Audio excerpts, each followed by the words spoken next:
Бих желал да демонстрирам и как се свързват самите фитинги Мегапрес, защото все още не много хора използват тази система, а тя е голямо предимство, когато става въпрос за работа с дебелостенни тръби. Първото, което трябва да направим е да си избереме и да монтираме правилната челюст за тази система. При системите на Viega винаги е написана системата, за която се работи и съответния размер. Слагаме челюстта, заключваме щифта, включваме машината, щом свети зеленото, всичко е наред.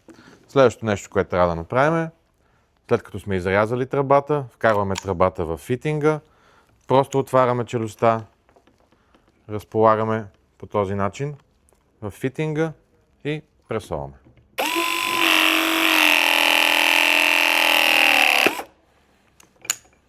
Всичко става за секунди, като не забравяйте, след пресоване е хубаво да отлепите лепенката, за да може надзора да знае, че сте си свършили правилно работата.